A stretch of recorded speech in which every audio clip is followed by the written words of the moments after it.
Muy grato saludarles, estimados amigos, nuevamente poniendo las barbas en remojo, un nuevo programa el día de hoy para tratar un tema álgido, sensible y complejo.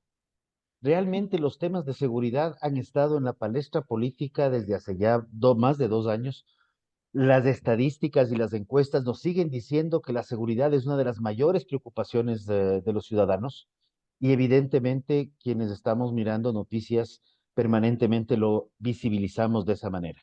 Para eso, el día de hoy hemos invitado a la doctora María Fernanda Novoa, quien es una investigadora y experta en aspectos de estratégicos, estudios estratégicos y de seguridad, además de ser una académica y consultora internacional. Ante a quien, María Fernanda, agradezco profundamente haber aceptado la invitación y bienvenida a este espacio donde hablamos con libertad. Creo que ese es uno de los aspectos fundamentales. Muchísimas gracias y creo que el escenario está puesto y el planteamiento también. ¿Qué está pasando con la seguridad en el Ecuador? ¿Es un mito? ¿Es una realidad? ¿Nos están contando toda la verdad? ¿O todavía es un tema pendiente?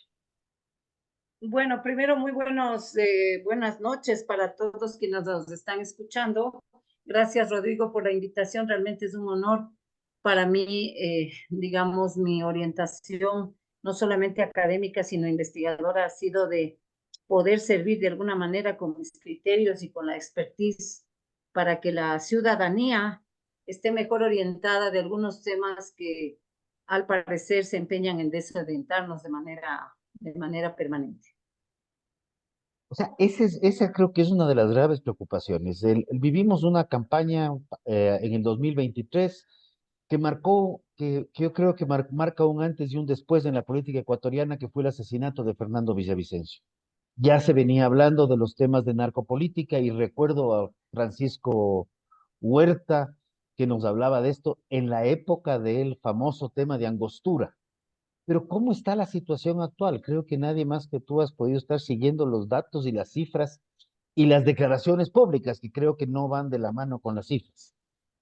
Sí, yo diría que primero hay que tomar en cuenta, ahora que tomas el tema de Angostura, que fue por un tema coyuntural, el primer momento, digamos, que marca un punto de inflexión para intentar institucionalizar al sector seguridad, una institucionalización que a la larga, a pleno del 2009 al 2024, nos damos cuenta de que esa institucionalización sirvió por un momento y luego se disolvió.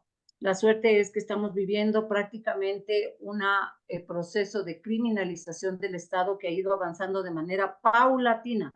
Me refiero a la criminalización del Estado, a la presencia de estructuras criminales que no solamente son actores criminales, sino la combinación entre actores criminales, mercados criminales y espacios y localidades específicas que logran articular sus acciones. Ojo, no solamente teniendo como músculo al narcotráfico, sino teniendo 10 mercados criminales adicionales, entre los que se puede hablar de la trata de personas, de la trata de blancas, de la trata de los migrantes. Tenemos también ahí el tema de como mercado ya criminal, de acuerdo al GTOC 2023, tenemos al mercado de extorsión, al mercado de sicariato, al mercado de vacunas, ya como un mercado criminal. Tenemos el tráfico de especies, tenemos el tráfico de estupefacientes, que sabemos que es el principal, de sustancias sujetas a fiscalización, pero además de eso tenemos redes de actores que se dedican a dar servicio a las redes mayores, es decir, en el país hay una idea de que tenemos una homogeneidad de criminalidad organizada y de delincuencia común y de delincuencia organizada transnacional, cuando en realidad, y también de mafias y también de pandillas, cuando cada una tiene sus propias especificidades de actuación, sus propias lógicas y narrativas de movimiento que lamentablemente no han sido, y digo lamentablemente porque debiéndolo hacer esto, no han sido estudiadas en profundidad y no han sido estudiadas en profundidad porque los temas de seguridad lamentablemente han sido dejados como un tema de relleno hasta cuando el tema de relleno se volvió en un tema principal por la falta de visión estratégica que hay en el país. Tenemos lamentablemente un síndrome de inmunodeficiencia estratégica. Todos pensamos, sin aludir en mal término a los señores bomberos, para apagar incendios, y no estamos pensando ni en todas las tendencias y todas las hojas de rutas, si podemos hablar así, o todas las variables críticas o hechos portadores de futuro que vienen desde el pasado, cómo han ido condicionando el movimiento del presente y cómo las variables de control del presente también están condicionando el futuro. Esta mirada de la lógica presente, pasado, futuro, no de manera lineal, sino de una manera sistémica, tampoco ha sido una de las claves de la mirada en la conducción del Estado, a la que se suma una falta de anticipación estratégica, una falta de alertas tempranas y además también una falta de cuadros expertos especializados en los temas de seguridad. Podríamos, dentro del menú que nos has dado, que me deja preocupado, porque hablamos de especies, hablamos de trata de personas, estamos hablando de estupefacientes, también podemos incluir en esa lista lo que es minería ilegal, porque veo, Por supuesto, ya, tenemos el mercado de la minería ilegal, tenemos a la criminalidad de cuello blanco penetrada dentro del Estado, tenemos a la criminalidad de cuello azul, que son los alfiles de los que se sirve la criminalidad de cuello blanco, tenemos actores de mafia que en definitiva o tratan de funcionar de manera muy silenciosa en la contaminación de cargamentos, no solamente de drogas, sino de banano, de flores, cargamento de los productos de exportación.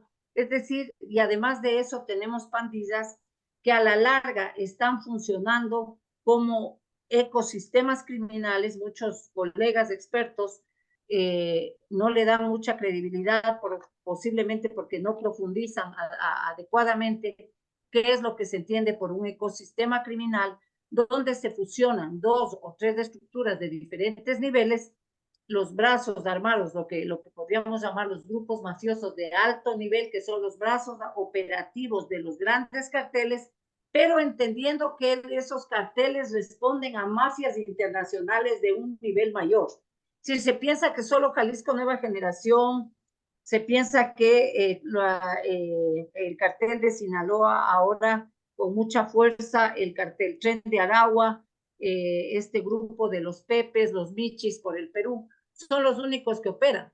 Hay que entender que detrás de esta operatividad estratégica y táctica y también de manejo de inteligencia preventiva, que es mucho mejor que la nuestra, de nuestros propios aparatos de fuerza, están las grandes mafias y mafias milenarias como la mafia Landragueta, específicamente la mafia que funciona en la zona de Calabria y que entró a partir del año 80 a Ecuador, y tenemos también la mafia albanesa de amplio conocimiento, específicamente durante el gobierno del presidente Lasso. ¿la mafia albanesa entró en el gobierno de Lazo o se hizo público en el gobierno de Lazo? Se Porque hizo había, pública en el ya, gobierno de Lazo, pero como todo lo que ocurre en este país, se queda en la curva del olvido y tenemos una memoria selectiva solo para lo que nos conviene. definitivamente, vivimos en este experimento de caja china que es sorprendente. No terminan de abrirse más cajas y todo se termina en el olvido. Pero ahí viene un tema. Cuando arrancó el gobierno pasado, se habló muchísimo de la importancia de la seguridad, de la inteligencia, de los manejos de ese aspecto. Ya en la época de Angostura, desde muchas visiones, se desmantelaron todos los sistemas de inteligencia estratégica del Estado y muchos se orientaron a una inteligencia persecutoria desde para que del Estado persiga a sus contradictores políticos, pero realmente no a los enemigos del Estado.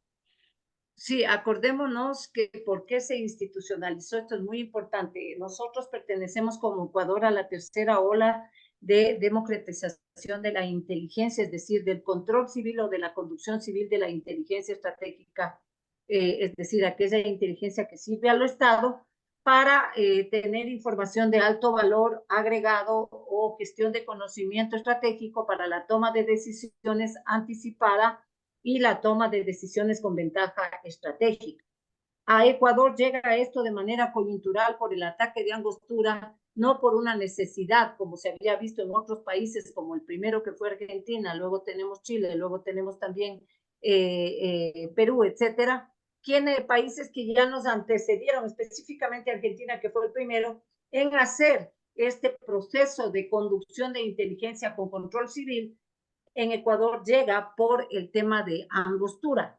Entonces, esta es la primera, digamos, desfiguración del nacimiento de la inteligencia estratégica en nuestro país, porque no viene por una necesidad sentida o por una verdadera preocupación del sector político por entender para qué sirve la inteligencia, porque se había dado, de acuerdo a la constitución anterior, a la que precedió, a la que tenemos ahora, una autonomía funcional a los cuerpos policiales y militares para que ellos manejaran las comunidades de inteligencia, obviamente bajo la cobertura de la lógica de influencia de Estados Unidos, específicamente llamado enemigo interno, la lucha contra los grupos rojos, la lucha contra el comunismo, que fue la lógica a partir de la cual en una doctrina que ahora ya me parece absolutamente trasnochada de seguridad nacional, se manejó este criterio. Llega el caso de Angostura, se genera la ley de seguridad pública y del Estado, ojo, porque la ley de inteligencia, que es la que debería institucionalizar el sector de inteligencia, ya ha pasado por 9 revisiones y todavía no tenemos nada y ya estamos desde el 2009 al 2024, cuenta cuántos años estamos en prueba-error de una ley que no ha logrado institucionalizarse como tal, pero tenemos la Ley de Seguridad Pública y del Estado con su reglamento ya consolidado como ley orgánica y remendada en el 2014. Ahí tenemos toda la configuración de cuáles son las misiones, cuáles son los roles, cuáles son las orientaciones que debería tener el sistema de inteligencia y sus actores, quienes deberían ser parte, pero lamentablemente todo eso se desfiguró el rato que se politizó partidísticamente, porque cualquier inteligencia es politizada porque vive en la conducción política del Estado para garantizar la gobernabilidad del Estado. Entonces no se puede decir que una inteligencia no debe ser pues, no debe estar en el ámbito de lo político, pero bien entendido y no politizado en el sentido de que yo utilizo instrumentalmente con un mal criterio los gastos reservados que son altísimos para poder hacer, como tú decías, los grandes avances como pinchar teléfonos o como dar ruedas de prensa con el hacking team y este tipo de cosas que a mí me parecen hasta ahora risibles e inverosímiles a nivel de nuestro país y que también han sido muy vistos, digamos, por la región, específicamente por nuestro hermano país de Colombia, donde la inteligencia de Estado sí funciona, ¿no? Y donde países como el Perú también tuvo grandes escándalos por el tema de inteligencia civil, México, que está mucho más consolidada y que lamentablemente en este país no ha servido para los fines por varias razones. Primero, porque no se entiende para qué sirve la inteligencia. Segundo, porque los sesgos de James Bond criollo todavía no han sido abolidos. Es decir, la visión esta de andar de espiones y de andar acordémonos de la época del cura, de este cura que se disfrazaba de cura cuando no era cura, es decir, las formas de infiltración, etcétera, etcétera, que corresponden a nivel operativo y no al nivel estratégico de inteligencia. Es decir, hay una confusión de niveles y además de la confusión de niveles de la visión que la inteligencia debería servir como cualquier política pública para que el Estado pueda conducirse de la mejor manera, obviamente teniendo los espacios de reserva y de calificación de información que funcionan en cualquier sistema de inteligencia y comunidad de inteligencia del mundo. Lamentablemente en este país, solo en este país, se puede ver en la época del señor Vallejo, que se hizo una rueda de prensa cuando contrataron a esta empresa Hacking Team de pinchaje de teléfonos, que los principales funcionarios salieron a dar rueda de prensa. Imagínate lo que hubiera sido que la CIA o que el FBI salga a dar rueda de prensa de sus operaciones específicas y especiales, ¿no? Si solo en este país puede ocurrir esto, por eso me parece hasta Y, cómico. y para que no crean que haya un sesgo político, tampoco hay un tema de que la KGB salga a dar una declaración sobre las nuevas contrataciones que haya Ah, hecho. bueno, puede ser la KFG, podemos hablar del M15, podemos hablar de la inteligencia del Vaticano, podemos hablar de los mejores sistemas de inteligencia de Países Bajos, etcétera, ¿no? Y en este momento, evidentemente, se han, yo no sé si se han reducido las matanzas o han cambiado de zonas, ¿ya? No hay tanta matanza dentro de cárceles. Eso sí está claro, que arrancaron fuertemente en el mes de febrero del 2021 y se mantuvieron con situaciones muy cruentas. Pero ya estamos nuevamente en un proceso electoral. Tenemos 17 candidatos, todos van a querer hablar de seguridad. ¿Por qué? Porque es popular. La pregunta es, ¿tenemos ya algo como para prevenir, prepararnos hacia un nuevo proceso electoral luego del asesinato de un candidato? ¿Estamos en las mismas situaciones? ¿Estamos peor que antes? ¿Las cifras están Bueno, a mí me bajando dicen a veces, o están manteniéndose o están ocultándose? Porque ese es el otro tema. Rodrigo, a mí me dicen a veces que soy apocalíptica y yo les digo que no soy apocalíptica, sino que tengo una visión prospectiva, es decir, me he dado el trabajo de hacer un análisis de de las tendencias pesadas, de las tendencias emergentes, de lo que está ocurriendo, y yo te podría decir que el problema, por más que nos aparecen cifras de todo lado, el problema no se ha solucionado, el problema se ha empeorado y lo que es peor, que frente a ese empeoramiento me automiento en capacidad, en conducción política del Estado, con tres o cuatro tipos de cifras, que además no es la gran data de todas las cifras que deberían manejarse. Se trabajan en cifras de sicariatos, se trabajan en cifras de muertes violentas. ¿Por qué no se trabajan en cifras de violencia de género en la parroquia Ponce Enríquez, donde tenemos la mayor creciente, digamos, ahorita de la minería ilegal? Esto es una marginalización que ya te da cuenta de que hay un sesgo en el manejo de las cifras. Tampoco nadie se ha preocupado por manejar las cifras de los suicidios, que son efecto de la sociedad de inseguridad que vivimos, de los suicidios, del problema que está afectando a la psiquis, especialmente en la ciudad de Quito, de jóvenes. Tampoco estamos hablando de las cifras de la reclusión de menores para los eventos de carácter, lo que se llaman las redes de servicio de las grandes mafias. Entonces, hay que se manejan ciertas cifras y otras cifras dejo guardadas en el cajón. Ahí pregunto por qué. Y de ahí pregunto por qué, porque las cifras no nos están dando. Hay que entender, si uno entiende desde la matemática de la complejidad y desde la matemática cuántica, no estoy entendiendo yo, porque tampoco manejo teorías ortodoxas de la seguridad, sino teorías críticas y heterodoxas. El dato puro me sirve como un indicador para saber por dónde está caminando una tendencia, pero no es el único, porque frente a ese dato duro hay que hacer un contraste con la realidad empírica, con el sentido de la percepción, con las, digamos, estadísticas de Estado de Derecho del país, con las estadísticas de la percepción de inseguridad que tiene el país.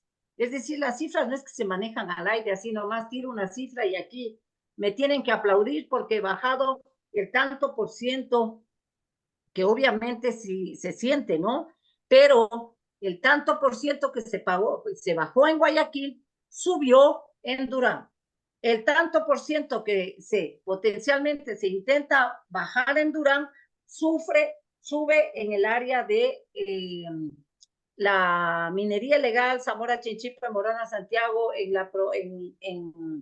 y también este tanto de muertes violentas y de situaciones de inseguridad y de violencias, que no es una sola también, hay un error en decir que es la violencia, son las violencias a diferentes niveles. Ya inclusive utilizamos los autos de bomberos, la AMT, etcétera, en Daule, que es algo inverosímil, pero que sin embargo de eso no se habla mucho.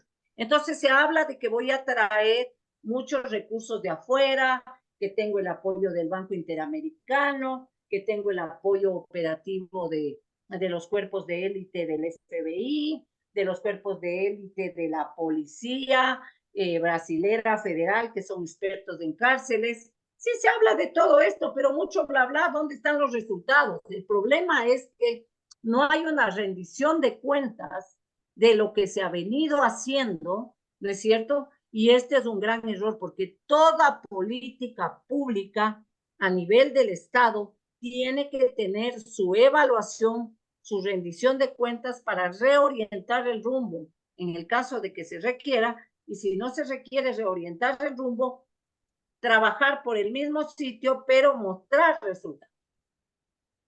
Ahorita yo me quedo preocupado porque creo que voy a combinar dos aspectos.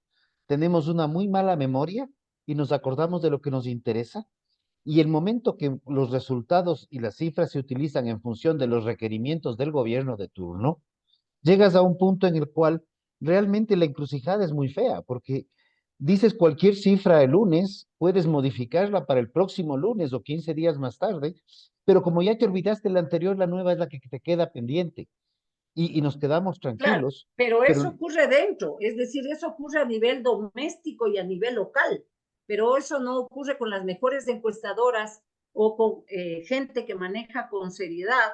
Hablemos de Inside Crime, hablemos de Fundación para la Paz, hablemos de la Konrad Adenauer, hablemos de Freddy Chevert, es decir, organizaciones que también están manejando la construcción de cifras, las agencias españolas de inteligencia que trabajan cifras, las agencias de inteligencia colombianas que también manejan cifras y que obviamente están haciendo un contraste de lo que nosotros presentamos como cifras y de lo que ellos también en función de tendencias y análisis contrastados están presentando como cifras. Es decir, a mí no me dice mucho que haya bajado el sicariato, digamos, si ya no se están cometiendo tantas muertes violentas por cada 100,000 habitantes, cuando no se ha hecho un cálculo de cuántas armas, digamos, cuál es el número total de todos los potenciales de enemigos mal denominados en este decreto 111, cuántos pie de fuerza tenemos de la criminalidad en su conjunto. ¿Cuánto pie de fuerza tenemos de las pandillas? ¿Cuánto pie de fuerza hay de los choneros? ¿Cuánto pie de fuerza? Es decir, tenemos 400,000 hombres, 100,000 hombres. ¿Cuál es el cálculo que se hace para mantener índices de violencia elevados en ese cálculo de pie de fuerza criminal respecto del uso de armas? Y esto también debería triangularse cómo entran las armas y cuál es el nivel de control que se está haciendo en el mercado negro de armas. ¿Quién ha hecho ese trabajo? ¿Quién ha hecho esa investigación? Nadie. a ver, Entonces, los militares y los policías se ven mermados en su capacidad operativa y en su capacidad en su capacidad, si podemos decir, de construcción de capacidades, ¿no es cierto?, de enfrentamiento, porque no sabemos cuál es el número, cuál es el arsenal o cuál es la potencia de armas y, de uso de, no solamente de armas, de granadas mora, de fusiles de corto alcance, de fusiles de largo alcance, de fusiles que se utilizan ya para otro tipo de situaciones, de drones con explosivos.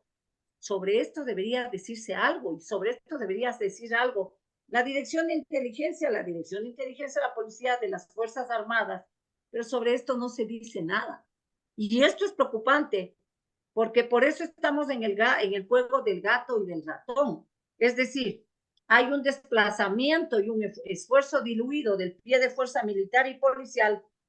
Ya la bronca ahora focalizado es en las 7 provincias de la costa y el cantón Ponce Enríquez. Ok, comienzan a golpear allá mientras están focalizados y se han direccionado todos los esfuerzos operativos hacia allá, comienzan a golpear en la zona de Zamora, Chinchipe y Morona, Santiago. Ok, vamos corriendo detrás de la zona de Morona, Chinchipe y Santiago. Ok, comienzan a golpear golpes duros, golpes gaseosos, golpes que se disuelven y luego no, vamos a golpear en Esmeraldas. Y nos tienen en este juego. Y lo grave, Rodrigo, aquí es que en este juego la agenda setting de la criminalidad es la que nos pone a las fuerzas del orden por dónde tenemos que ir cuando debería ser al revés. O sea, realmente la inteligencia desde el Estado no existe. Es lo que No perdón que lo ponga en funciona. términos, no funciona, ya. Para no decir que no existe, gracias por se parafrasea mucho mejor. Pero sí me quedo preocupado porque nuevamente vemos un Estado totalmente descontrolado, vemos una situación de criminalidad, como tú bien lo mencionas. Si no están por aquí, están por allá. Pero ha pasado un año del asesinato de Villavicencio y perdón que lo vuelva a topar. Ha pasado un año y y unos días extras y, y nadie dice nada. Los primeros capturados están muertos y los autores intelectuales no existen, lo cual denota que también tienes un sistema posterior al tema de inteligencia, que es la inteligencia es la que se dedica a buscar enterarse de lo que podría pasar, pero el posterior, que sería ya la justicia aplicada, tampoco está funcionando. Entonces, ¿qué nos Es que espera? no está funcionando porque tenemos un Estado criminalizado. Ojo, algunos Explícame un colegas poco hablan de más. narcoestado y otros colegas hablan de estados fallidos. Me voy a permitir hacer la aclaración conceptual porque tú sabes que si las definiciones y los conceptos no están claros, ¿cómo pueden estar claras las acciones operativas o las rutas estratégicas de neutralización o de contención o de ataque o etcétera? Cuando yo hablo de un Estado, un narcoestado, estoy diciendo que son las estructuras de los grandes carteles y de los grandes alias, pero no el alias del Pepito, como aquí le bautizan de alias a cualquiera, sino con toda la nomenclatura de clasificación de los alias, deberían estar tomados del poder político y conduciendo las políticas y prácticamente viviendo con un Estado estructurado, entre comillas, democráticamente, pero en la cabeza deberían estar estos grupos, como en su momento estuvo Pablo Escobar dirigiendo prácticamente la ciudad de Medellín y luego prácticamente Colombia. Cuando hablamos de un Estado fallido, esa es una nomenclatura que viene de la doctrina de seguridad nacional de los Estados Unidos tras el 11 de septiembre, la persecución al eje del mal y la ingobernabilidad de estados y de estados que no tienen la capacidad de autogobernarse y necesitan tutelaje o necesitan de un bastón estratégico para poder gobernarse.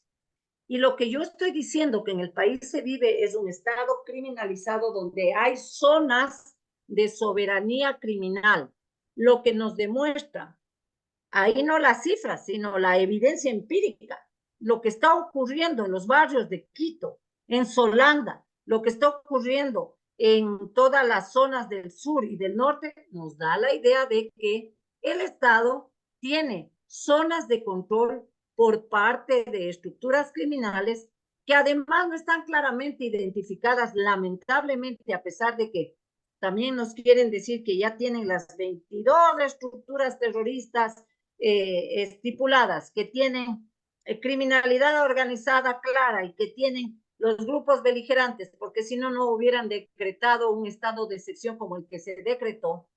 Pero da la casualidad, yo he repetido en varias ocasiones, de que tú no puedes ir a hacer un operativo específico y decir el momento que no tienes esta claridad definicional porque se mezclan y se entremezclan. Esta es justamente una de las características de estar en un conflicto asimétrico que no es guerra tampoco, donde el enemigo, entre comillas, es difuso, es azaroso, se mezcla, hace alianzas estratégicas ad hoc, cuando tú no sabes si es de este mismo grupo o es de este otro mismo grupo, o será este solamente un pandillero, o será este digamos, un criminal de cuello blanco. Los militares y los policías no van a entrar a hacer los operativos, a decir, a ver, huye para ver si es lobo, o dígame, muéstrame el machete para ser chonero. O sea, hay que tener la claridad absoluta del comportamiento, de la estructura, de cómo vienen, de cómo se desplazan, cuál es la órbita de desplazamiento, cuáles de las narrativas y narrativas que aquí nadie para balón, Rodrigo. El tema de los grafitis, el tema de los corridos, el tema de los... Ahí tenemos mucha información de inteligencia, pero como en este país no se hace inteligencia cultural, con la inteligencia cultural podrías tener tú mucha información que te permita conocer por qué ciertas poblaciones son mucho más cooptables y se hacen más a estos grupos. Hablemos de Esmeraldas, el caso Esmeraldas concreto, que se hacen más a los grupos criminales que a la propia policía, a las Fuerzas Armadas, a las que ya no tienen credibilidad en ellos, porque hay determinadas condiciones ideológicas, culturales, territoriales, que hacen que eso ocurra, que es mucho más difícil que poblaciones como, por ejemplo, las del sur de la provincia de Chimborazo podrían estar plegando. Estos estudios diferenciales, localizados del tipo de población cooptable, de personas que están en situaciones de calle, personas que no tienen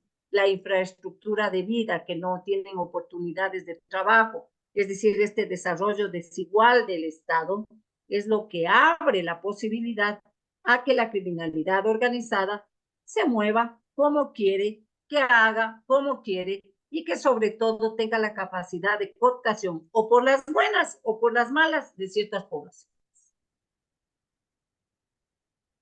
Solamente cuando hablas de un estado criminalizado, es lo que tuvo Medellín puntualmente durante una temporada, antes de que Pablo Escobar asuma poderes políticos. Por supuesto, es Ya, decir, este sería el paso previo, lo que ocurrió con el Comando Vermelho, el Comando Rojo en Brasil, donde en el sector de ellos como territorio físico, ojo, no hablemos solo del territorio físico, yo soy dueño de Durán porque de los tantos miles de kilómetros que tiene Durán, yo soy dueño, no, es es el sentirse dueño de la relación de la población con la relación simbólica del territorio. Es decir, yo ya no me siento duraneño, sino me siento una persona o me siento un ciudadano que estoy al abrigo más que de mi propio terruño, de las condiciones de estas personas que me están dando educación, me están dando seguridad, me están cuidando, mal o bien, a un alumno que no tiene posibilidades de entrar a la universidad o a esta migración ilegal o irregular venida de varios países, le ofrecen hacerse sicario de la noche a la mañana. Entonces van a optar, en vez de estar preocupados por reproducir la lógica de la música de Papá Roncón o del tema de las melcochas o del tema de las cocadas, se van a preocupar más de hacerse gatilleros. Sí, estas cosas no se estudian porque, como se estudia la seguridad, así que a rajatabla con la visión ortodoxa, no hay una visión transdisciplinaria de la inteligencia cultural, del tema de la conducción política, del tema de cómo funcionan las sociologías de los territorios, la relación entre estos pobladores con su terruño. Y aquí también podemos poner como ejemplo la migración que está ocurriendo en el país. Hay mucha gente que está viendo como salida irse fuera del país. Y este es un desarraigamiento que debe llamar la atención no solo al Ministerio de Relaciones Exteriores, debe llamar la atención a los ministerios que están hecho cargo de los temas sociales, qué es lo que está pasando para que la gente esté decidiendo irse y también para los pedidos de baja de las Fuerzas Armadas, de muchos de los personeros de Fuerzas Armadas que ahorita están prohibidos, obviamente, pedir la disponibilidad por el tema de la declaración del conflicto armado. realmente la situación país es preocupante. Este es uno de los ámbitos que también preocupa de sobremanera. Yo el tiempo lamentablemente se nos está acá terminando. ¿Qué recomendación harías a los 17 precandidatos y qué recomendación harías tú desde tu experticia a la sociedad civil? Porque creo que la sociedad civil también juega un rol fundamental. Mira, Rodrigo, yo he dicho de manera permanente que hay que unirnos, pero diálogos creativos verdaderos, no diálogos creativos de 5 minutos, donde se llame. Yo me reuniría con todos los precandidatos, con todos los vicecandidatos o con todos los asesores de partido para entre todos poner una solución de que ganas tú, gano yo, o gana azul, verde, morado o amarillo. Todos vamos a ir a entender que un plan y que una política de seguridad va más allá del camisetazo político, porque este es un tema que se está poniendo ya en ciernes, podríamos decir que está poniendo en peligro la propia existencia del Estado democrático. La segunda cosa es que hablaría de la capacidad de autorreflexión de cada uno de nosotros como actores de la sociedad en un compromiso ético y una responsabilidad social que nos corresponde a cada uno en el rol que nos desempeñamos. Los académicos no podemos estar mudos por conveniencias. Ah, no, es que si digo yo esto o si digo aquello, no.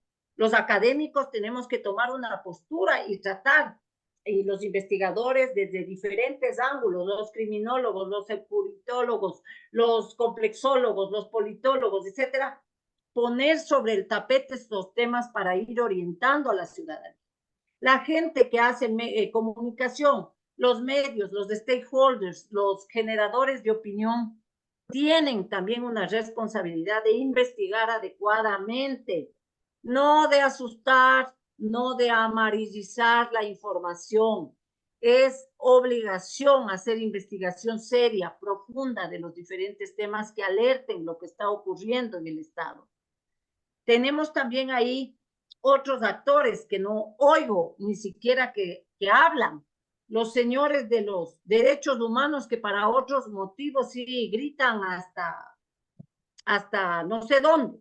La gente de género, no son las mujeres que estamos trabajando en temas de género y seguridad, también tenemos cosas que decir. Es decir, hay que apropiarse de un problema que no es solamente del presidente y de la policía y de las Fuerzas Armadas, es una responsabilidad de todos. Y la última cosa que yo recomendaría es que si se van a meter en temas de seguridad, piensen que el último tema que puede meterse con improvisación es el tema de la seguridad. En la seguridad no hay investidura del Espíritu Santo que te venga una noche a llenar de conocimiento y decir, bueno, desde ahora ya eres una elegida de la seguridad. Hay que tener cuadros de alto nivel, de alta preparación técnica, cuadros de especializados que puedan orientar adecuadamente no solo las acciones operativas, estratégicas, sino por Dios, las narrativas y los discursos de los conductores en materia de seguridad. Yo estoy todavía con y he repetido ya unas 3 veces, estoy todavía con el shock de haberle oído decir a la señora ministra Palencia terrorismo verbal. Es decir, yo he estado haciendo estudios de terrorismo durante mis 20 últimos años y dentro de la última tipología, que son más de 180 tipos de terrorismo, jamás he oído el terrorismo verbal. No tengo palabras más que para agradecerte y creo que la palabra, creo que los términos se están utilizando hoy en día y las narrativas que se utilizan son fundamentalmente para justificar la famosa guerra interna, más allá de que sí tenemos un problema al interno del Ecuador, pero se están justificando más para temas políticos que para solucionar los problemas estructurales que los estamos viviendo.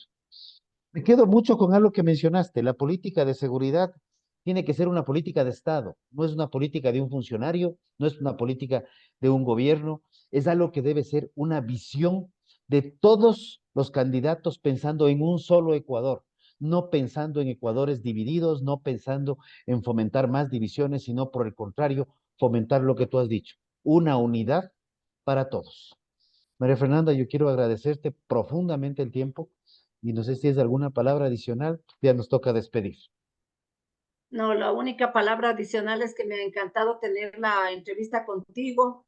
Como digo yo, un entrevistador puede dar las mejores respuestas cuando tiene de otro lado preguntas inteligentes. Así que te agradezco infinitamente. Yo siempre a la orden. La gente sabe, la gente me conoce, sabe cómo yo me muevo. Yo no me pongo anestesia cuando tengo que decir las cosas. A veces también me pongo en peligro, pero obviamente hay cosas que uno como ecuatoriano, uno no puede callar ante estas cosas y es necesario reorientar de manera inmediata el país porque mientras más tiempo pasa, las circunstancias se vuelven mucho más altas. Muchísimas gracias, María Fernanda. Muchísimas gracias a todos quienes nos han seguido el día de hoy. Esta entrevista queda colgada en las redes y nos quedemos con esto de aquí. No podemos callar, tenemos que seguir hablando de lo que nos preocupa, hablando de lo que nos importa. Lo que ahora se ha caracterizado, el ser políticamente correctos, no necesariamente es lo que está llevando al país, al Ecuador, a un desarrollo futuro. Muchísimas gracias día de hoy. Muchísimas gracias, María Fernanda, por el tiempo. Gracias, Rodrigo. Un placer. Siempre a la orden.